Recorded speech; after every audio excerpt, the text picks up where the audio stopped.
Hello and welcome to A Word of Hope for Wednesday, the 27th week of Ordinary Time.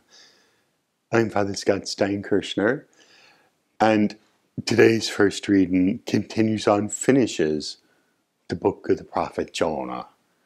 And Joe started us off yesterday talking about how funny this book is, and it continues on just as funny till the end.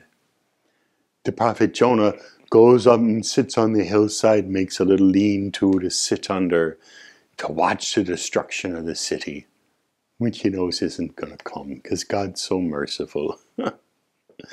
But God sends a little plant to grow up miraculously in one day to cover it, so that Jonah at least has a little shade. But then the next day, God sends a worm to attack the plant and it dies. So he's got no shade. And Jonah says, "Oh God, kill me now. I can't stand it anymore. You're so cruel, this poor plant." And God says, "What's your worry about the plant? You didn't plant it, you didn't work for it. It's here one day and gone the next. Well, if you're worried about that, shouldn't I be worried about Nineveh?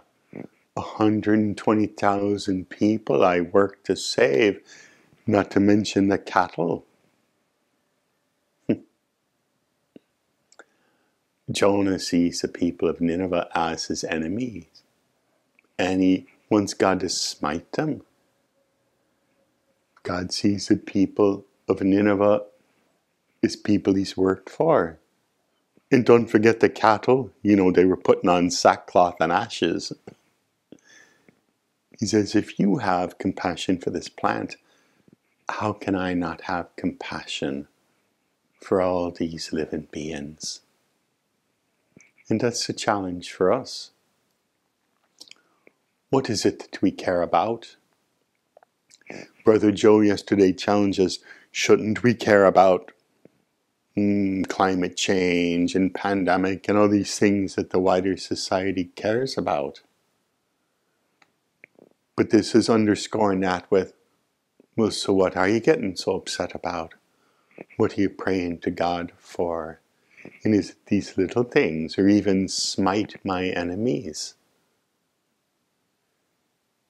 Is our heart praying for things that we really should be praying for? 'Tis a good question to ask ourselves today.